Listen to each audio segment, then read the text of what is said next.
Bismillahirrahmanirrahim. Assalamualaikum warahmatullahi wabarakatuh. Waalaikumsalam warahmatullahi wabarakatuh.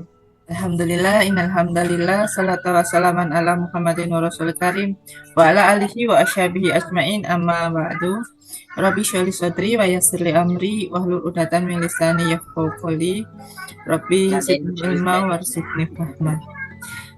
Ayah bunda yang dirahmati Allah, apa kabarnya pada pagi hari ini? Alhamdulillah. Alhamdulillah, luar biasa, dahsyat. Terima kasih yang sudah hadir awal ya untuk masuk ke kajian rutin pekanan kita RFF dan LOP yang insya Allah nanti kita pada malam hari ini yang akan membahas dua tema istimewa, yaitu mengenai dosis yang tepat, kemudian waktu emas LOP yang nanti akan disampaikan oleh Bunda Susan di akhir sesi atau di akhir acara. Nah, sebelumnya saya mohon izin gitu ya, barangkali teman-teman pada hari ini banyak yang japri Bunda Dina tapi belum respon gitu ya, atau mungkin terlambat atau tidak cepat responnya Bunda Dina dan lain sebagainya. Sebenarnya sudah saya sampaikan dari kemarin malam gitu ya, bahwa Bunda Dina sedang dalam keadaan kondisi yang tidak mudah, sedang menerima bungkus permen yang indah gitu ya. Jadi beliau menjaga mertua yang sedang kurang sehat di RS, dan RS-nya itu letaknya kurang bagus gitu ya, sinyalnya untuk menerima pesan-pesan dari ayah bunda semuanya gitu ya. Barangkali ada ketidaksepahaman gitu dengan Bunda Dina. Saya sudah perpanjangan kenapa saya dikeluarkan dari grup dan sebagainya gitu ya. Silahkan mohon izinnya gitu, mohon ridhonya bahwa semata-mata ini karena keterbatasan kita sebagai manusia gitu ya, bunda-bunda dan ayah semuanya. Nah, pada malam hari ini kita mempunyai dua tema kajian yang istimewa, yaitu bagaimana kita mengetahui ya, apa itu sebuah dosis yang tepat ya. Jadi sebelum nanti Bunda Susan akan memberikan materi ya, bagaimana atau kapan waktu yang tepat untuk LOP atau waktu emasnya LOP, atau bagaimana kita memproyeksikan pikiran itu yang bisa menarik keberlimpahan, keajaiban dengan mudah dan cepat.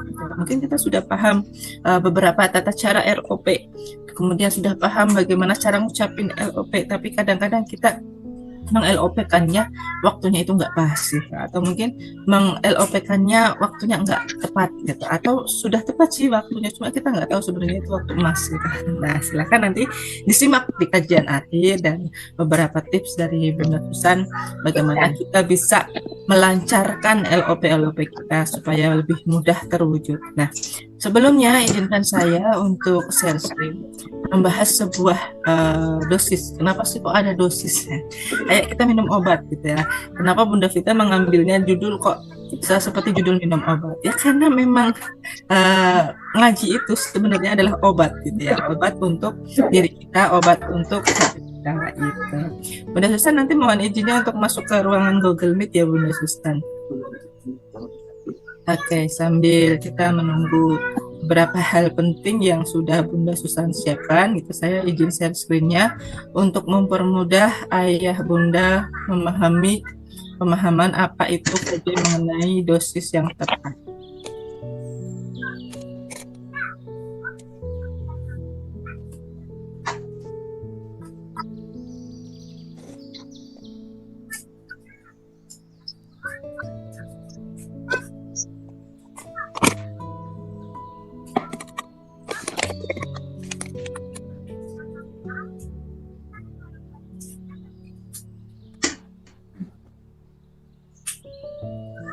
Oke, ayah bunda semuanya yang dirahmati Allah, inilah tampilannya. Iya. Bagaimana kita bisa ya mengerti apa itu sebuah dosis yang tepat? Saya tampilkan dulu dari start. Nah, seperti ini teman-teman semuanya. Ini gambar saya habis operasi plastik. Kalau lihat aslinya beda gitu ya. Nah, ini bagaimana kita cara tarik keajaiban dengan tepat itu seperti apa. Oke, sebelumnya teman-teman semuanya, saya mohon izin untuk ayah bunda pada saat ini di posisi ini untuk mengambil kertas, karena kita mau praktek dulu sebentar. kita mau praktek dulu sebentar, silahkan ambil kertas ya.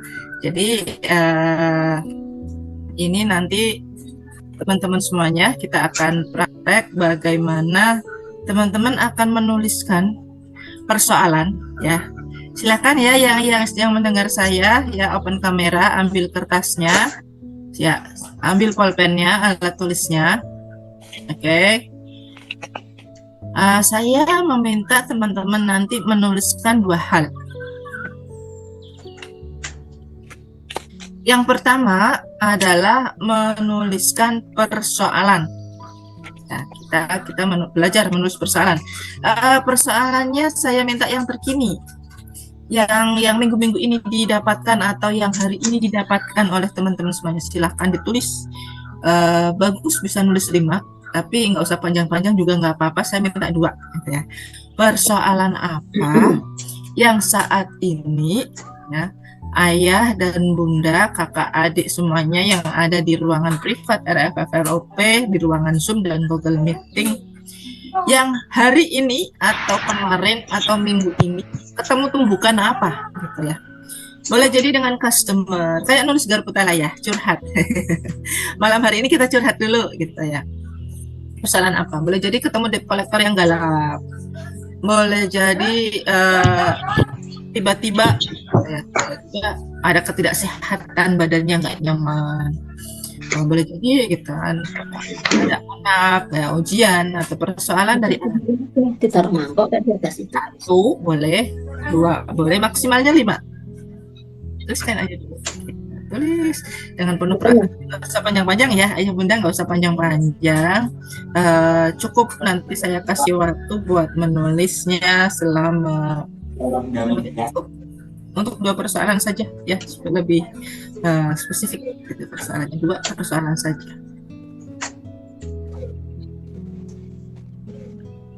Ketidaknyamanan apa yang dirasakan oleh teman-teman semuanya yang ada di ruangan ini, oleh teman-teman semuanya yang ada di ruangan ini sampai membuat hati itu wah pengennya aduh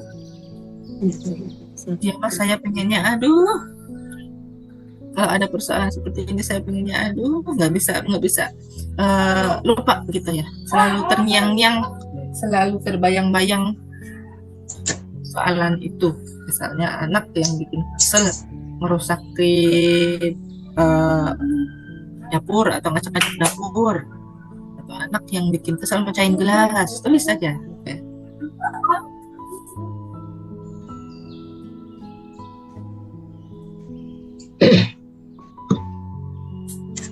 Sudah?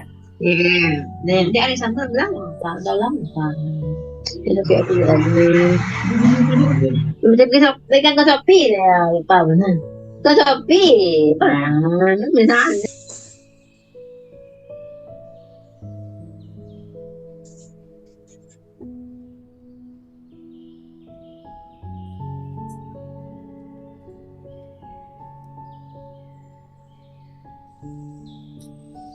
Nah ya,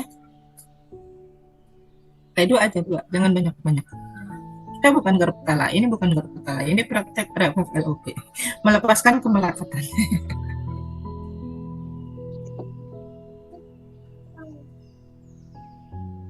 Ya, yang bilang apa namanya sudah selesai, ketik sudah gitu ya, atau ngomong aja, buka open mic, saya sudah bunda gitu. Sudah pun. Oke. Sudah bunda. Ya, alhamdulillah. Selanjutnya bagi yang sudah, tulis lagi bunda, ayah ya, tuliskan 2 keinginan LOP, tuliskan 2 keinginan ya. Sebenarnya keinginannya saya banyak gitu ya, kayak saya sendiri banyak dah keinginan ya. Keinginannya apa? Dapat uang banyak boleh, tapi lebih spesifik ya ayah bunda, lebih spesifik. Saya saat ini saya ingin uang 100 juta, silahkan ditulis. Saat ini saya ingin lunas amanah, misalnya lunas amanah 200 juta. Saat ini saya inginkan anak saya menurut. Saat ini saya menginginkan pasangan saya setia. Saat ini saya inginkan ganti TV. Saat ini saya inginkan ganti motor. Saya inginkan punya rumah banyak. Listnya. Silahkan ditulis.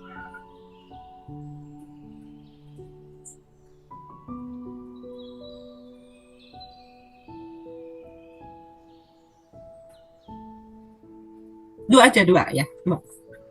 Nah, nanti setelah ini prakteknya bebas. Mau ditulis 10, mau ditulis keinginannya berapa. Nanti di dream board. Tapi hari ini kita belum membahas dream board dulu. Kita membahas dosisnya. Dosis nulis dream board. Ya, ayah bunda semuanya, tadi setelah kita mengambil kertas ya, dan kemudian menuliskan, menuliskan antara persoalan terbaru dan keinginan yang terkini. Gitu. Nah, saya ingin tanya buat teman-teman semuanya, ya, nanti boleh dijawab di mix atau nulis diketik. Ya. Apakah kedua hal ini bagus untuk teman-teman? Antara persoalan dan keinginan, bagus nggak? Silakan dijawab. Saya merasa nggak bagus gitu, persoalannya nggak bagus. Kalau keinginan saya sudah pasti bagus. Atau saya merasa dua-duanya bagus kok, dikasih persoalan ya, saya rasakan ini bagus. Silakan teman-teman diketik yuk bareng-bareng. 1, 2, 3. Apakah persoalan itu bagus buat teman-teman? Ataukah yang bagus hanya keinginan saja? Atau antara persoalan dan keinginan adalah dua-duanya hal yang bagus buat kita? Pilih yang mana? Bagus dua-duanya, Bunda Heni, Bunda Asnidar, bagus ya, dua-duanya bagus. Antara persoalan dengan keinginan kita, itu dua-duanya adalah hal yang bagus. Oke, ada lagi yang mau ketik? Boleh balapan. Bagus semuanya, Bunda Murti, Bunda Tati, Bunda Dia, oke, Bunda Sumarni, bagus semuanya, keren. Oke. Dan jawaban teman-teman benar gitu ya. Dua hal ini memang bagus. Ya, dua hal ini memang bagus. Tapi saya mau bertanya sama teman-teman. Kalau memang persoalan adalah hal yang bagus buat diri kita, bagusnya di mana? Apakah saat teman-teman ditagih debt collector, atau saat teman-teman mungkin dapat kabar, hey kamu, motor kamu kelindes sama mobil orang. Apakah hal itu bagi teman-teman adalah hal yang bagus? Kita kehilangan rumahnya mungkin kebakaran, wow keren gitu, atau mungkin ya mohon maaf ini bukan mendoakan, tidak, itu contoh gitu, atau mungkin gitu ya kita sedang ada di jalan, tiba-tiba ada copet, jambret, tasnya diambil orang gitu. Apakah hal ini bagus buat teman-teman? Tadi teman-teman bilang dua-duanya bagus. Kalau keinginan sudah pasti bagus, punya rumah, punya mobil gitu ya, bagus, punya uang banyak bagus. Tapi persoalannya, benarkah persoalan itu adalah hal yang bagus buat diri kita? Seketika loh ya, pada saat tumbukan terjadi. Kadang-kadang kita merasa keren kan gitu kan, kalau ada tumbukan. Tiba-tiba motornya terserempet gitu kan, tidak bagus, jadi tidak bagus. Bunda Trimurni jawabnya tidak bagus ya. Nah, ada yang jawab Bunda Heni adanya persoalan ya, ada hikmahnya. Tapi kan pada saat tumbukan, saya tanyanya pada saat tumbukan, kita langsung bisa wow keren apa enggak gitu. Karena pada prakteknya wow keren itu tidak semudah apa yang kita pikirkan saat ini dalam kondisi tenang gitu ya. Seperti halnya obat. Kalau ada orang yang enggak sehat ya, ada orang yang enggak sehat nih, dikasih resep, dikasih obat sama dokternya. Itu kan, silakan Bapak Ibu, ini obat ya, diminum 3 kali 1 gitu kan. Obat ya. Nah, obat itu menyehatkan diri kita kalau kita minum sesuai anjuran, karena dia jadi obat. Akan tetapi bagi orang-orang yang tidak sabar, pengennya cepat sembuh, kan, pakai cara instan. Obatnya diminum 1 botol, teguk, gitu, langsung diminum semuanya 1 botol obatnya. Nah, sehat nggak dia? Nah, gitu, obatnya malah jadi racun gitu kan, yang membuat dia berpindah alam gitu. Gitu, teman-teman. Ibaratnya seperti itu. Nah, ketika ada persoalan, gimana nih? Respon kita bagaimana nih? Apakah ketika ada persoalan kita mampu seperti yang dibilang tadi, ambil hikmahnya dan jadikan pelajaran. Nah, atau ya, kita nggak bisa itu semua, pengennya yang instan, ada amanah tumpuk-tumpuk, saya cara yang instan, yaitu ambil amanah baru ke bank, ambil riba gitu. Nah, seperti itu gitu. Nah, itulah diri kita. Maka itu kita harus mendeteksi ya, apakah kita sudah melakukan obat itu, ya, memperlakukan obat itu dengan tepat, dengan dosis yang pas atau belum. Itu yang harus kita deteksi. Ini saya tampilkan sepenuhnya.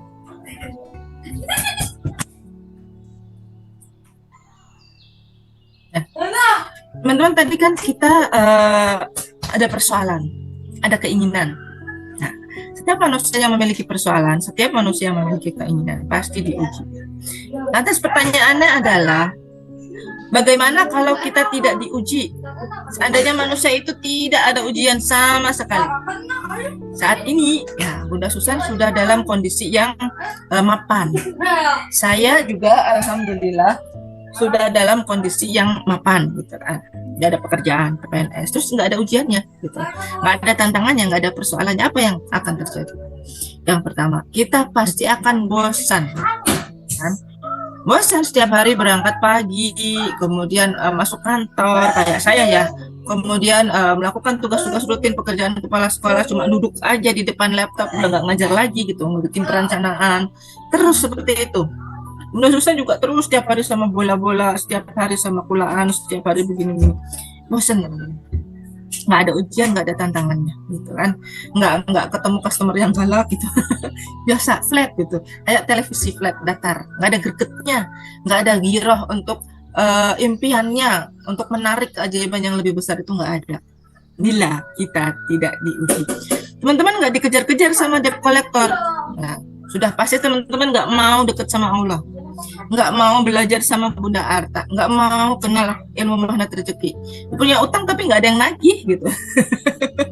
Nggak ada tantangannya gitu ya, nggak seru kan hidupnya kan. Nah, itu teman-temannya ibaratnya. Kemudian yang kedua, apabila kita tidak diuji, yang datang adalah rasa kesombongan. Kayak siapa? Fir'aun. Nah, kayak siapa? Korun gitu. Dan banyak lagi contoh yang lainnya, ya kaum Sodom gitu ya, yang naudzubillah, mereka mencintai sesama jenis gitu. Nah, ini kayak Firaun ini ya, dia sombongnya karena merasa, wah saya kaya gitu kan, saya sudah memiliki semuanya kan, saya nggak ada ujian, hidup saya tenang-tenang aja. Tuhan itu nggak ada, sayalah Tuhan itu, saya yang bisa menciptakan manusia itu hidup atau mati gitu kan. Seperti Korun juga ya, harta Korun. Korun itu adalah manusia yang paling banyak hartanya, sampai kuncinya itu ratusan gitu ya. Kunci untuk menyimpan hartanya dia itu sampai ratusan kamar ya, bahkan ada yang mengisahkan bahwa udah ribuan ya kuncinya gitu kan. Dia sampai ke bawah-bawah tanah juga sudah diamankan harta dia, emas dia saking banyaknya. Nah, itulah Korun gitu. Itulah Korun. Maka dia memiliki rasa kesombongan, dan pada akhirnya si Korun ini Allah binasakan ya, hartanya semuanya ditenggelamkan di dalam tanah. Makanya ketika ada orang yang menemukan harta dari dalam tanah, wah harta karun nih gitu, padahal bukan seperti itu ceritanya gitu ya teman-teman semuanya. Nah, atau bagaimana sebaliknya ya, jika hidup kita persoalan melulu gitu ya, persoalan melulu, banyak masalah, banyak persoalan gitu kan. Nah, kalau tidak diuji gitu kan, keinginannya banyak, tidak diuji, kita jadinya seperti itu tadi, sombong, hidupnya flat, gak punya impian, gak punya target. Sebaliknya, hidup kita banyak persoalan terus, melulu datang, persoalan tuh. Udah jatuh, tertimpa tangga, ketiban genteng, kerubuhan batu bata. Apa rasanya? Ya, apa rasanya teman-teman semuanya? Jatuh, tertimpa tangga, ketiban genteng, kerubuhan batu bata. Ya, yang pertama stres tentu. Ya, ditagih debt collector, amanah. Wah, bingung, nutup amanah dari mana? Tiba-tiba motornya dicabut. Nah, setelah motornya dicabut, motor yang masih ada, punya motor dua, mogok di jalan. Stres gitu, kehilangan arah, dia nggak tahu mau ngapain. Saya itu mumet, pusing ya, mumet, pusing, kehilangan tujuan ya. Tujuan hidup saya apa? Saya udah nggak punya apa-apa lagi, mau ke sana mau ke sini, semakin ke sana saya semakin ke sini. Nggak ada gairah, malas, nggak mau bergerak akhirnya. Nah, dan pada akhirnya naudzubillah min dzalik, pada masuk ke RSJ. Ada yang bunuh diri, pindah alam gitu. Orang masuk RSJ juga pindah alam gitu. Dia berhalusinasi dengan alamnya sendiri gitu ya. Terlalu mencintai alam kuantumnya dia sendiri gitu. Nah, seperti itu tuh. Nah, semakin banyak persoalan. Ya, banyak persoalan dikarenakan banyak keinginan kita. Kita praktek lagi. Pegang telinga. Pegang telinganya teman-teman semuanya. Oke, pegang telinga. Sekarang kita praktek pegang telinga. Ayo semuanya pegang telinga masing-masing. Kita pegang telinga kita masing-masing ya. Sudah? Sudah belum? Jangan takut atuh pegang telinga. Nah, udah boleh. Oke, tarik. Tarik keluar telinganya. Tarik lagi ke keluar, tarik. Gimana? Rasanya sakit nggak? Apa nyaman-nyaman aja? Inilah diri kita, teman-teman. Terlalu banyak keinginan, sehingga banyak persoalan. Sehingga kita nggak nyadar pegang telinga aja sebenarnya sakit gitu kan. Nah, kadang-kadang ya sudah, ini tujuannya buat praktek supaya kita nyadar gitu ya, kita jewer diri kita sendiri. Kita ini adalah orang-orang yang terlalu banyak keinginan, sehingga keinginan semakin banyak keinginan ya, semakin banyak persoalan. Artinya begini ya, keinginan tapi tidak disesuaikan dengan kemampuan. Saya belum mampu beli mobil mewah, tapi saya memaksakan untuk gaya hidup saya gitu kan, untuk memaksakan gaya hidup saya sehingga ambil amanah gitu. Nah, inilah orang-orang yang banyak keinginan. Kemudian setelah itu ada persoalan datang, ditagih debt kolektor, kita nggak bisa bayar. Nah, kita fokusnya sama persoalan itu. Semakin kita fokus sama persoalan, nanti dia akan menarik persoalan baru. Gitu. Ya kan? Tiba-tiba mobil yang saya kreditnya belum selesai, gitu kan. Ceritanya mau dipakai buat rental gitu ya, rentalan. Ini kisah nyata teman-teman, bukan kisah saya tapi kisah dari teman saya. Dia fokus sama perusahaan. Ceritanya sih pengen mengembangkan ya usaha, menarik rezeki gitu. Dia ambil amanah mobil baru untuk untuk usaha rental. Ya, amanahnya 150 juta. Ambil mobil baru gitu. Ternyata harus cicilan satu bulannya sebesar 6 juta rupiah. Nah, cicilan datang, rentalnya belum laku, belum ada yang sewa. Terus ada orang yang datang. Dan ada orang yang datang mau menawarkan jasa. Ini mobilnya kan mau itu ya Bu ya, mau direntalkan. Oke, saya yang nyupirin gitu. Ya. Ternyata usut diusut dan dia fokusnya kan keinginannya dia mencari rezeki yang banyak dengan cara dunia gitu, tidak pakai cara langit. Kan. Pokoknya saya dapat menghasilkan uang buat nutupi setoran mobil saya. Nah, ternyata si orang ini adalah bukan orang yang baik. Mobilnya dibawa kabur. Ya, mobilnya dibawa kabur, tapi dia harus membayar cicilan setiap bulan. Mumet nggak tuh? Pusing. Sudah pasti, tapi dia fokusnya hanya persoalan saja. Saya udah tawarin, nih ada ilmu ajaib, mau nggak? Tapi kamu harus praktek. Gitu. Enggak bunda, saya gini aja. Oke, dia ambil amanah lagi. Akhirnya amanahnya semakin banyak dan belum terselesaikan. Ya, kita doakan orang-orang yang semacam itu supaya bisa ya mendapatkan mengenal ilmu magnet rezeki dan dia bisa praktek ilmu magnet rezeki pola-pola. Nah, itulah kita ya, orang yang terlalu banyak keinginan. Sehingga kalau orang yang terlalu banyak keinginan itu, yang pertama, satu, dia tidak bisa menikmati. Menikmati apa? Apa yang sudah Allah hadirkan di hadapannya dia, gitu kan. Karena dia fokusnya hanya kepada persoalan itu, ya. Ketika dia fokus ya, ketika kita fokus sama persoalan kita, maka itu akan menarik persoalan yang baru. Maka Allah akan menghadirkan persoalan lagi di depan mata. Contoh tadi ya, teman saya itu yang ambil amanah mobil belum saatnya, gitu kan. Dia pengennya rental, tapi rentalnya belum laku. Satu, ya usahanya belum ramai. Kemudian yang kedua, Allah hadirkan lagi, ternyata mobilnya dibawa orang, gitu kan. Karena dia fokusnya sama persoalan, ingin mengejar dunia saja. Ya, ketika kita hanya berfokus kepada dunia, maka ya Allah akan menghadirkan ujian-ujian. Tujuannya apa? Supaya kita itu mau kembali sama Allahnya gitu. Sebenarnya itu tujuannya, tapi banyak yang nggak ngerti gitu. Kemudian yang kedua, apabila kita fokus gitu pada persoalan, banyak keinginan, kan? Artinya semakin banyak keinginan kita itu, maka kita adalah orang-orang yang banyak angan-angan, ilusi, ya, mengejar ilusi. Maunya hanya instan, impiannya itu langsung terwujud gitu kan. Saya mau mobil, bagaimana caranya terwujud supaya instan? Berarti saya ngutang. Gitu ya. Persoalannya itu tidak fokus ya sama mengejar langit. Maka pesannya di sini adalah jadilah manusia langit yang kakinya bisa menapak di bumi. Kalau mau jalan di bumi, maka kita harus menjadi manusia langit. Maksudnya apa? Yang mendekat kepada Allahnya. Gitu. Lalu untuk apa? Sejatinya persoalan-persoalan itu dihadirkan oleh Allah. Nah, seluruh kisah-kisah yang ada dalam Al-Quran itu menceritakan tentang persoalan. Semua kisah Nabi, ya. Persoalan semuanya sih. Dari Nabi Adam, persoalannya apa sama iblis gitu kan. Kemudian Nabi Nuh, persoalannya apa sama kaumnya yang membangkang gitu. Akhirnya kaumnya ditenggelamkan gitu kan. Kemudian Nabi Yunus, ya, persoalannya apa, kaumnya nggak mau beriman gitu kan. Akhirnya Nabi Yunus punya persoalan lagi, apa, ditelan ikan paus, datanglah karena dia fokusnya sama persoalan, dia marah gitu kan. Nah, nggak mempraktekkan jadi ini maksudnya bukan kita harus mempraktekkan persoalan, tetapi menangkap pesan cinta dari persoalan yang dihadirkan oleh Allah. Tadi teman-teman nulis persoalan apa? Nah, merenung gitu ya. Maksudnya Allah dihadirkan persoalan itu yang teman-teman tulis di kertas barusan. Tujuannya satu, kita harus merenung. Ya, merenung kenapa sih kok ujian saya pekan ini kayak gini ya gitu. Terus kita mengamati, ya. Mengamati apa? Mengamati persoalannya.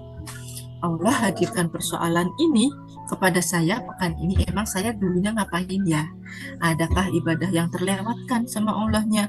Adakah sedekah yang tidak terbayarkan? Atau kitanya pernah janji nanti kita mau ikutan sedekah ya Bu, memuliakan yatim, tapi ternyata kita belum nyampe gitu kan. Atau mungkin kita punya janji sama orang lain yang tidak kita tepati gitu. Kita mengamati persoalannya ini. Duduk perkara persoalannya ini kok datang ke saya kemarinnya sebelum ini datang bisnis yang sepi, ngapain ya? Adakah hal yang belum saya syukurin dari Allah gitu. Kemudian kita mempelajari, ya, mempelajari datangnya persoalan ini supaya kalau ilmu mana terjadi kan supaya kita dapat permen manisnya. Nah, caranya ketika saya dapat persoalan ini supaya saya dapat permen manisnya bagaimana gitu. Nah, apakah kita bisa di yang terakhir ini total bergantung sama Allah? Yang Allah maksud ketika ada persoalan itu kita harus total bergantung sama Allah. Ya, seperti Magnet Rezeki selalu bilang, apa itu Magnet Rezeki? Duduk diam rezeki datang, satu sama dan terhubung. Bergantungnya apa? Terhubungnya sama Allahnya dulu gitu. Kita satu nyekrup sinkron sama Allah antara pikiran dan perasaan kita agar benar-benar bergantung sama Allah. Ya, jangan fokus sama persoalan, jangan fokus sama solusinya, tapi fokus bergantung sama Allah. Ini pesan Allahnya seperti ini sih sebenarnya gitu ya. Nah, ketika kita mau bergantung sama Allah, itu tanda-tandanya adalah kita berkurang berharapnya, ya. Berkurang berharap akan hasil. Hasilnya bagaimana? Aduh, kapan saya ajaib? Kemarin isi kajian kemarin ya yang sudah disampaikan oleh Bunda Susan. Kapan saya ajaibnya gitu ya. Temanku udah ajaib, saya kok berbeda. Kita mesti berharap hasil. Nah, padahal ya kalau kita ada persoalan itu jangan berharap hasil. Pakai dosis yang pas. Harusnya bagaimana gitu. Dosis yang pas itu bagaimana? Mempraktekkan ilmunya. Nah, jurus LOP-nya jangan berlebihan. Berlebihan terlalu melekat nanti. Saya sudah LOP, punya rumah besar, kok belum berhasil Bunda Vita, Bunda Susan. Saya sudah LOP, lunas amanah ratusan juta biar toko saya rame, belum berhasil Bunda Vita, Bunda Susan. Padahal sudah sebenarnya. Tapi kita lupa bersyukur. Kadang-kadang itu teman-teman ya. Coba diperhatikan peningkatan ya, penjualannya ada enggak. Sebenarnya kalau ada peningkatan berarti kita sudah berhasil ajaib gitu. Kalau belum ada sama sekali berarti masih ada perisai. Total bergantungnya sama Allahnya itu kurang ya. Belajar dari Nabi Yunus ya saat berada di perut ikan paus. Beliau itu tidak fokus pada persoalannya. Ya. Coba kalau Nabi Yunus fokus pada persoalan, oh panik. Waduh, saya ada di perut ikan nih, bagaimana caranya supaya saya keluar dari perut ikan ini? Panik kayak saya panik kan gitu kan sebenarnya. Kemudian yang kedua, ketika Nabi Yunus berada di perut ikan paus ya, boleh jadi kalau fokusnya hanya solusi, saya mau bunuh ikan pausnya biar saya bisa keluar dari sini gitu. Dibunuhlah ikan paus, dinding-dinding perutnya dirobek-robek, dia kan bawa senjata gitu. Tapi tidak gitu, tidak begitu yang dilakukan oleh Nabi Yunus. Beliau total bergantung sama Allah. Tangannya begini. Nah, jadi beliau berdoa, saya ini sungguh hamba yang dolim ya Allah. saya hamba yang dolim. Begitu juga dengan Nabi Soleh gitu ya. Nabi Ayub yang dapat luka-luka gitu, sekujur tubuhnya sampai habis dagingnya. Semua nabi total bergantung. Coba kalau Nabi Yunusnya sombong gitu ya. Nah, sebenarnya Nabi Yunus ini dihukum masuk ke dalam perut ikan paus, dihadirkan persoalan dimasukkan ke dalam perut ikan oleh Allah itu karena sebelumnya dia merasa sombong. Ya, beliau ini merasa sombongnya bagaimana gitu kan. Merasa udah dakwah gitu ya. Kayak saya mungkin, oh saya udah dakwah, saya udah kasih tahu teman-teman privat RFF pada nggak ikutin saya sih, kenapa sih gitu ya. Suruh absen aja, afirmasi susah banget sih gitu. Ya udah saya keluar aja dari grup privat RFF LOP gitu. Saya nggak suka dengan kaum yang seperti ini. Sombong kan? Padahal urusan hati ya, mau orang itu mengerti, mau orang itu tidak mengerti, itu urusannya Allah. Gitu. Mau dibalikannya kapan? Allah yang mempunyai hati membolak-balikan. Hati itu miliknya Allah, bukan miliknya Bunda Susan, bukan miliknya saya. Saya ngomong menyampaikan dakwah, Bunda Susan ngomong menyampaikan dakwah gitu. Perkara teman-teman mau ngikut atau enggak itu terserah Allah gitu kan. Nah, kalau teman-teman langsung mengikuti besok harinya, berarti Allah ridho sama kami gitu. Kalau belum, berarti kami harus untuk berusaha lagi. Dah itu aja, saya bergantinya sama Allah. Nyaman hari ini. Saya nggak berharap sama teman-teman. Kalau saya berharapnya sama teman-teman semuanya, ketika teman-teman nggak mau ngikutin perkataan saya, ayo teman-teman pegangan kuping, barusan nggak ada yang pegang kuping sama sekali, satupun nggak ada, marah saya. Gitu. Tapi ketika ada yang pegang, ada yang nggak pegang, ya udah los gitu aja. Enak, nyaman gitu. Karena saya tahu bahwa ini semuanya adalah Allah yang menggerakkan gitu. Seperti dalam surat Al-An'am ayat yang ke-95 ya. Bismillahirrahmanirrahim. Innallaha falikul habbi wa nawa yuhrijul hayya minal mayyiti wa muhrijul mayyiti minal hayy. Zalikumullahu fa ana tufakun. Sesungguhnya Allah menumbuhkan butir padi dan biji buah-buahan yang mengeluarkan yang hidup dari yang mati dan mengeluarkan yang mati. Dan minum air dingin terus nah. Itulah kekuasaan Allah. Maka bagaimana kamu dapat dibandingkan? Kamu mau minum doang isinya males. Allah menumbuhkan yang hidup dari yang mati. Contohnya apa? Dari biji kurma ya. Biji kurma itu bisa tumbuh kalau dia dipendam dalam batu dan mata ya. Jadi harus ada batu yang menutupinya. Meskipun dia udah di dalam tanah, harus ada batunya. Ya kan? Setelah dia ditanam dalam batu, apakah si biji kurma ini mengeluh, kenapa saya dipendam ya Allah, ini takdir harus dipendam di dalam tanah, gelap, sempit. Udah gitu dikasih batu lagi, kan berat gitu kan. Seandainya biji kurma bisa berbicara. Udah tidur di situ deh. Tapi biji kurma enggak. Mana tuh? Kolong tuh. Nah, pasti hal yang Allah tetapkan buat saya adalah hal yang baik. Biji adalah hal yang mati, benda mati gitu ya. Nah, biji kurma mati kalau kita taruh di atas meja dia nggak tumbuh gitu. Kalau kita naruhnya di atas genteng apalagi. Tapi ketika dia dijatuhkan ke dalam tanah dan diolah sedemikian rupa, ditindih batu dan dikelola sebaik mungkin, dia hidup, bisa tumbuh keluar dari batu-batunya. Dan biji kurma tidak pernah menyalahkan keadaan. Kenapa takdir saya seperti ini? Maka ini yang dimaksud dalam surat Al-An'am tadi. Allah bisa menghidupkan dari yang mati dan bisa mematikan dari yang hidup gitu ya. Yang hidup mematikan, berarti orang hidup bisa mati gitu. Nah, jadi kita harus mensyukuri hal yang tidak baik yang terjadi hari ini dan kemarin. Persoalan yang barusan teman-teman tulis, syukurilah gitu. Syukurilah persoalan yang barusan teman-teman tulis yang terjadi hari ini dan kemarin. Jangan sampai kita overdosis sama persoalannya. Artinya tadi merasa stres, ya Allah panik, ya Allah ini kenapa seperti ini, menyalahkan keadaan gitu ya. Jadi masalah yang kita hadapi hari ini kemarin itu sebenarnya adalah bukti dari cintanya Allah sama kita. Nah, gitu ya teman-teman ya, intinya apa yang dapat saya sampaikan ya, mudah-mudahan teman-teman semuanya mengerti bahwa yang dinamakan dengan dosis yang pas yaitu kita mampu mengelola ya persoalan supaya kita nggak berlebihan dalam menghadapi persoalan dan berlebihan bila memiliki keinginan ya. Jangan berlebihan LOP-nya.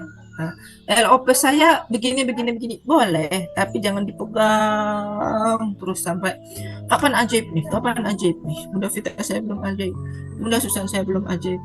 ini suami saya masih begini, ini anak saya masih begitu. Jangan, gitu ya. Lepaskan, rilis, lepaskan, ya. Forget dulu, forgive. Dosisnya harus pas. Gitu.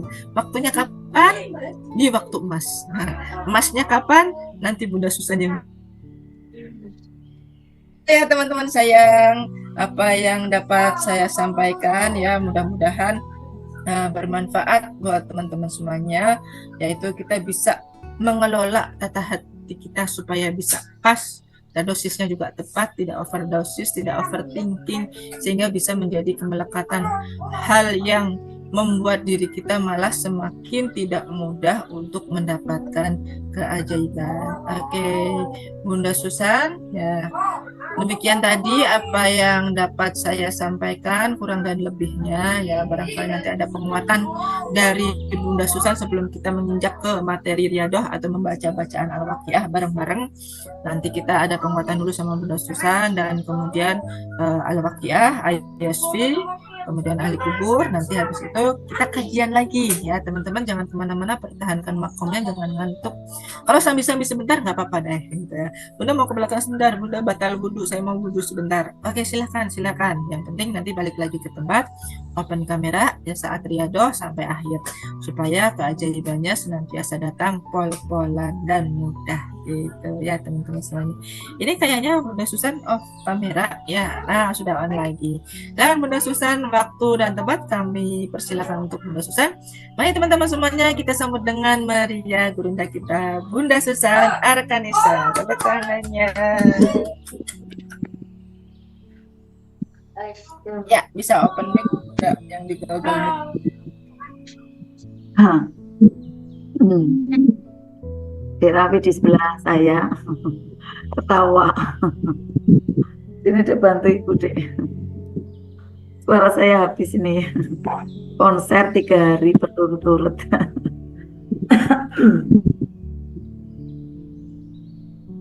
Ya alhamdulillah, terima kasih Bunda Pita motivasinya. Pada malam hari ini adalah motivasi untuk kita selalu dalam kondisi yang bahagia tanpa syarat. Nah, bahagia tanpa syarat letaknya ada di +6 ke atas ya. Tak peduli itu tumbukannya kayak apa, tetap terjaga, keren, luar dan dalam kita gitu ya. Nah Bapak Ibu yang sekarang ini ada persoalan apa? Ya, spiritual meter kita itu yazidu wa yangkus, naik dan turun. Ya, kalau naik terus namanya Nabi. Kalau naik terus itu Rasulullah. Kalau naik terus itu orang-orang yang memang benar-benar luar biasa ya, menjadi pemimpin umat gitu ya. Nah makanya kita orang biasa ya, yazidu wa yangkus, naik dan turun gitu. Nah kemudian kuncinya adalah bagaimana kita bisa memegang jurus-jurus magnet rezeki ini, kemudian bisa menjaga akhlak kita. Akhlak kita bagaimana gitu ya, kepada orang lain, kepada diri sendiri ya.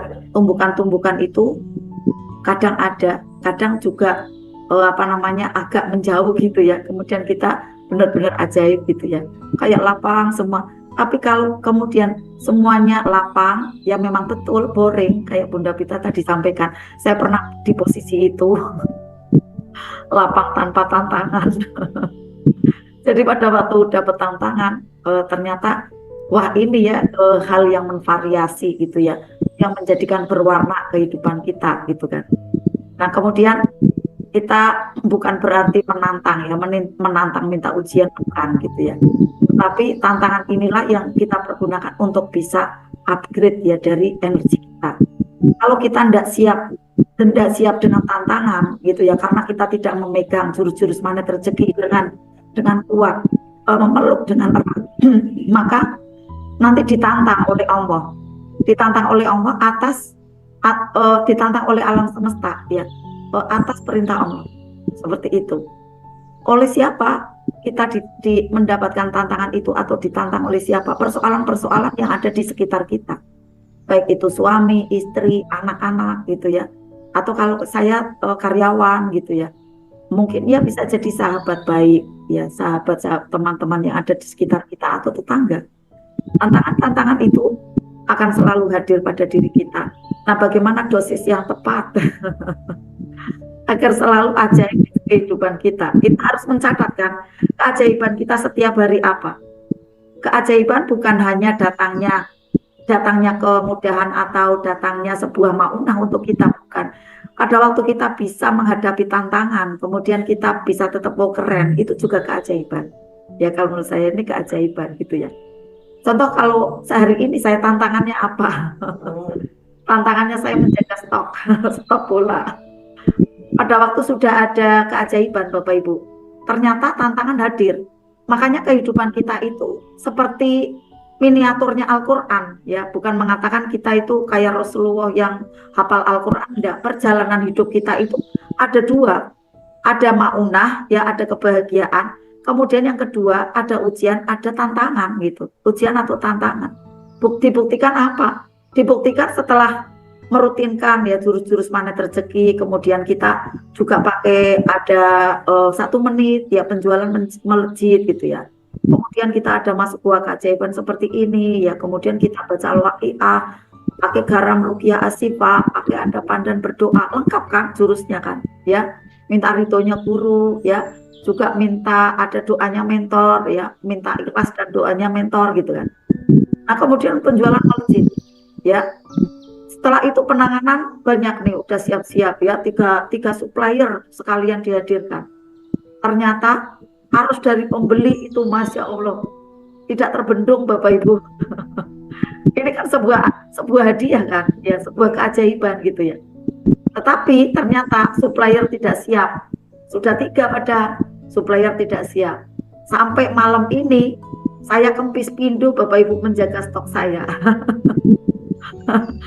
Karena apa? Resi tidak boleh batal. Kalau batal kena sanksi, ya. Berarti kita kayak kalah menghadapi perang.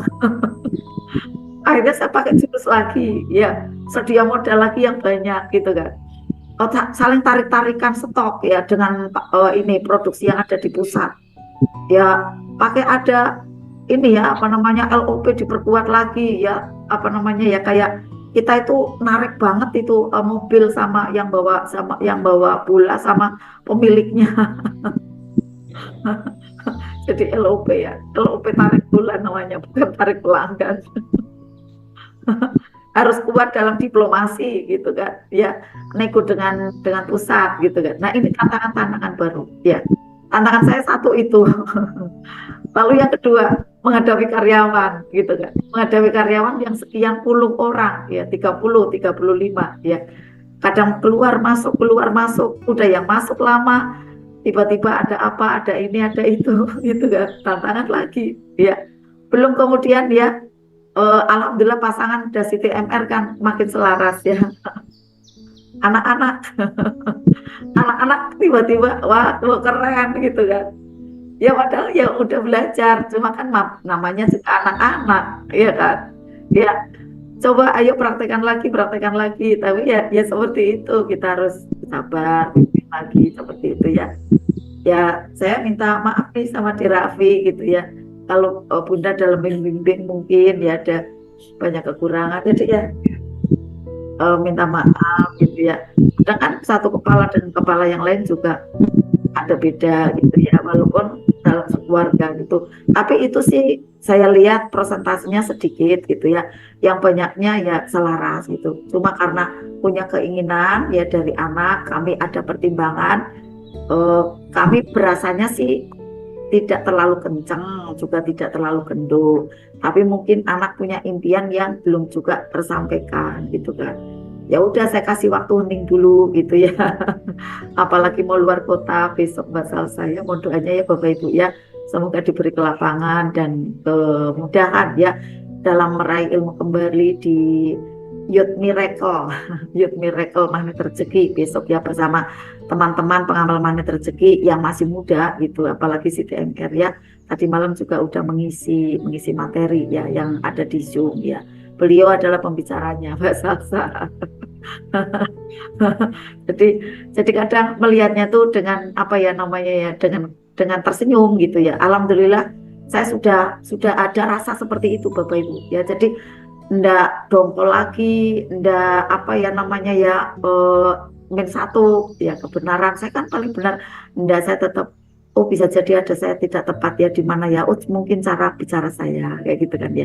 Nah ini kurang lebihnya mungkin ya yang saya serap dari materinya Bunda Pita yang di malam hari ini adalah dosis terbaik ya, dosis yang tepat itu seperti apa dalam menyikapi kegiatan-kegiatan setiap hari yang bisa jadi menumpuk gitu ya, ada tumbukan-tumbukan gitu ya.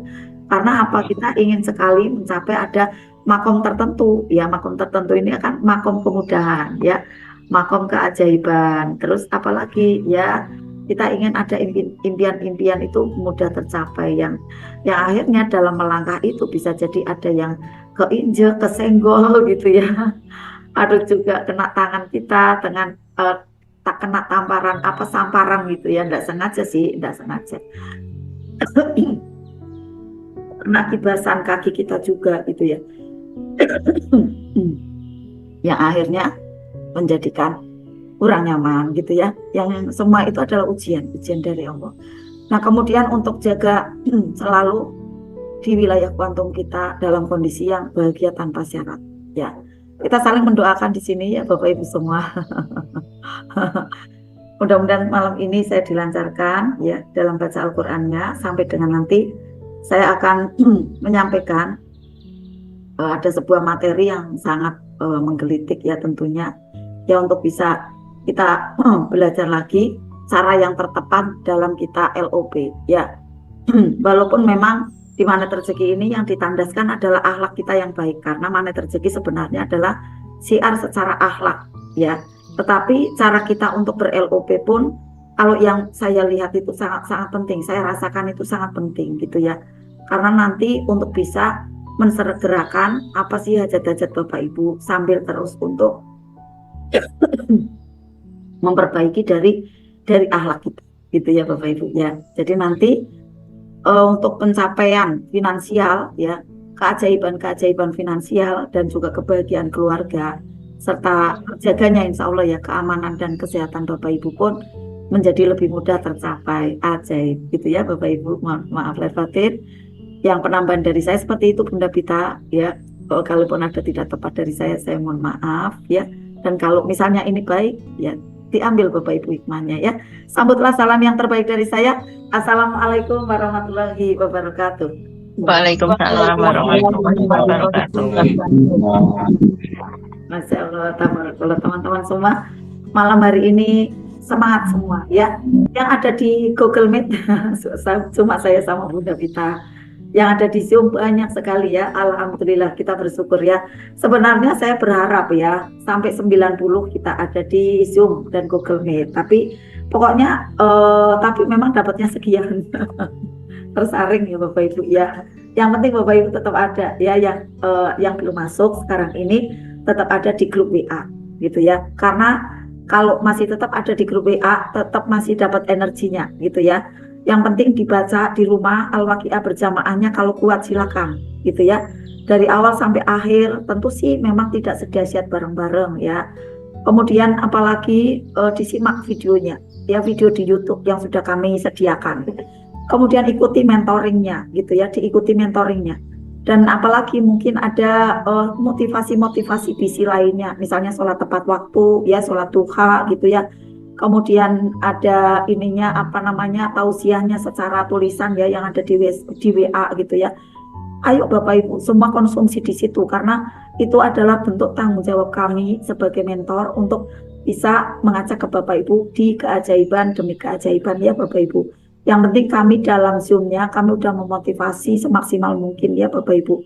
Dan kami di sini konsekuen ya, apa yang telah kami janjikan kami suguhkan ya, kami betul-betul all out gitu Bapak Ibu. Kami nomor satukan yang ada di grup privat RFF LOP dalam mendapatkan pembinaan gitu ya. Insya Allah ini menjadikan bekal terbaik kita ya, kita semua yang ada di Google Meet dan Zoom di grup WA privat RFF LOP ya, sehingga nanti kita pun bisa mendapatkan banyak keajaiban dan kita mau menularkan kembali. Saya melihat 90 orang yang ada di privat RFF LOP ini yang dulu sempat ya 170 Bapak Ibu. Ini kan tersaring ya Bapak Ibu, dan saya yakin nanti akan semakin bertambah ya. Ampun ridhonya Allah seperti itu ya. Semoga Allah menerima amalan-amalan kita dan nanti semakin banyak dari para peserta yang kemudian bisa bergabung bersama kami, bersama kita semua tentunya adalah bantuan dari Bapak Ibu yang mau menceritakan ya, mau menceritakan dengan santun ya, bahwa kita ada media merilis persoalan gitu ya kan, dan juga berlatih untuk mudah memaafkan seperti itu ya, dan kita untuk berlatih bisa proyeksi-proyeksi baik ya di sini ya. Dan kemudian saya lihat 90 orang yang ada di sini adalah orang-orang yang kaya raya. Amin. Bunda Yuliana ya. Kita di sini semuanya orang kaya raya ya. Kaya apanya? Yang kaya mananya? Yang kaya adalah hatinya ya. Kaya materi itu relativitas. Relatif Bapak Ibu, kaya materi. Ada yang mengatakan Bunda Susan udah kaya raya, ada yang mengatakan belum gitu. Ada yang ya biasa saja gitu ya. Amin amin ya. Ada yang sedang-sedang aja kok kayak gitu.